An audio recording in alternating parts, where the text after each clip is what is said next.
ಬನ್ನಿ ವೀಕ್ಷಕರೇ, ಅದ್ಭುತ ಲೋಕಕ್ಕೆ ತಮಗೆಲ್ಲ ಮತ್ತೊಮ್ಮೆ ಆತ್ಮೀಯ ಸ್ವಾಗತ. ಇವತ್ತು ನೀವು ನೋಡ್ತಾ ಇರ್ಬೋದು, ಎಲ್ಲರ ಫೋನ್ಗಳಿಗೂ ಒಂದೊಂದು ಮೆಸೇಜ್ ಬರ್ತಾ ಇದೆ, ಅದು ವೈಬ್ರೇಷನ್ ಕೂಡ ಆಗ್ತಾ ಇದೆ. ಇನ್ನು ಮುಂದೆ ಈ ತರಹದ ಒಂದು ಸಂದೇಶವಾಗಲಿ ಮೆಸೇಜ್ ಆಗಲಿ ನಿಮ್ಮ ಮೊಬೈಲ್ಗೆ ಬಂದರೆ ದಯವಿಟ್ಟು ಯಾರೂ ಅದಕ್ಕೆ ರೆಸ್ಪಾನ್ಸ್ ಮಾಡಬೇಡಿ, ಓಕೆ ಕೊಡಬೇಡಿ. ಆದರೆ ಈಗ ಬಂದಿರುವ ಮೆಸೇಜ್ನ ಉದ್ದೇಶ ಇದು ಭಾರತ ಸರ್ಕಾರದ ದೂರಸಂಪರ್ಕ ಇಲಾಖೆಯಿಂದ ಸೆಲ್ ಬ್ರಾಡ್ಕಾಸ್ಟಿಂಗ್ ಸಿಸ್ಟಮ್ ಮೂಲಕ ಕಳುಹಿಸಲಾದ ಒಂದು ಮಾದರಿಯ ಪರೀಕ್ಷಾ ಸಂದೇಶವಾಗಿದೆ.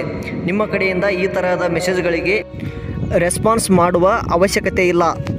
ಆದರೆ ಈಗ ಬಂದಿರುವ ಮೆಸೇಜ್ ರಾಷ್ಟ್ರೀಯ ವಿಪತ್ತು ನಿರ್ವಹಣಾ ಪ್ರಾಧಿಕಾರವು ಜಾರಿಗೊಳಿಸುತ್ತಿರುವ ಪ್ಯಾನ್ ಇಂಡಿಯಾ ತುರ್ತು ಎಚ್ಚರಿಕೆ ವ್ಯವಸ್ಥೆಯನ್ನು ಪರೀಕ್ಷಿಸಲು ಈ ಸಂದೇಶವನ್ನು ಕಳುಹಿಸಲಾಗಿದೆ. ಯಾರೂ ಇದಕ್ಕೆ ಭಯಪಡುವ ಅವಶ್ಯಕತೆ ಇಲ್ಲ. ಇದು ನಮ್ಮ ಸಾರ್ವಜನಿಕರ ಸುರಕ್ಷತೆಯನ್ನು ಹೆಚ್ಚಿಸಲು ಮತ್ತು ತುರ್ತು ಸಂದರ್ಭಗಳಲ್ಲಿ ಜನರಿಗೆ ಎಚ್ಚರಿಕೆಯನ್ನು ಒದಗಿಸುವ ಗುರಿಯನ್ನು ಹೊಂದಿದೆ. ಓಕೆ ಸ್ನೇಹಿತರೆ, ಮತ್ತಷ್ಟು ಇಂಥ ವಿಷಯಗಳಿಗಾಗಿ ನಮ್ಮ ಅದ್ಭುತ ಲೋಕ ಚಾನಲನ್ನು ಸಬ್ಸ್ಕ್ರೈಬ್ ಮಾಡುವುದನ್ನು ಮರಿಬೇಡಿ. ಧನ್ಯವಾದಗಳು.